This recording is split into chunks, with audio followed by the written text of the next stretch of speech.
লালবাটে শিবশক্তি মন্দির। তো চলো এখন ভেতরে যাই, পুজোটা স্টার্ট করি আর মানে পুজো করবো। আর ব্লগটা দেখতে থাকো। এখন চলে এসেছি ভেতরে, এখন নিয়ে নেব গঙ্গা জল। এবার বলি কে কে এসছে। আমি আর ঋতু এসছি।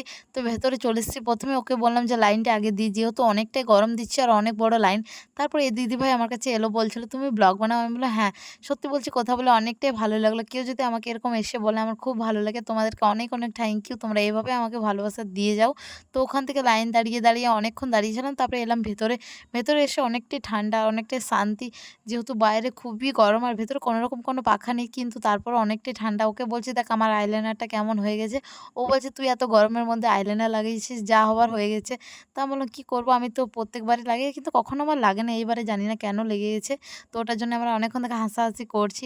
তারপর ওকে বললাম যে আমার একটা ফটো তুলতে। ও কী করেছে, ভিডিও করছে। এই দেখো, আমি অনেক হাসছি। তারপরে ভেতরে এলাম, এখন পুজো আমার কমপ্লিট হয়ে গেছে। আমি কিন্তু কোনোরকম মালা দিইনি, শুধু বেলপাতা মানে এরকম পুজো করেছি, কিন্তু আমি দেখো একটা মালা পেয়ে গেছি। ওটার জন্য আমি অনেক খুশি যে হ্যাঁ, একটা মালা পেয়ে গেছি। চলো এখন ওখান থেকে বেরিয়ে আবার আমরা ভেতরে এলাম, একটু বসেছিলাম।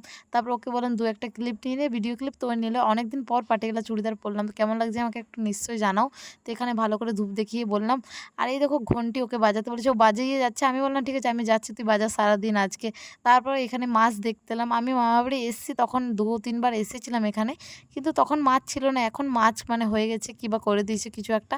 তো খুবই ভালো লাগছিলো, ভাবলাম তোমাদের জন্য একটা নিয়ে আসবো, দিব গিফট, কিন্তু আনা হলো না। এখানে বাইরে নিরামিষ ফুচকা বিকছিল, তো ঋতু খেলো। আমি বললাম আমি খাবো না, যেহেতু একাদশী, একাদশীটা সোমবারে পড়েছে, তাই খুব ভালো দিনে পড়েছে। তারপরে দুজন মিলে গল্প করতে করতে যাচ্ছি মামা বাড়ি। এখন চলে এসেছি, এসে পরে দেখছি দাদা ছবি আঁকছে। দাদাকে বলছি তুমি চাইলে এগুলো ভিডিও ছবি পোস্ট করতে পারো, তুমি ভাইরাল হয়ে যাবে। দাদা বললেন না আমার দরকার নেই, তুই করে দে একটু।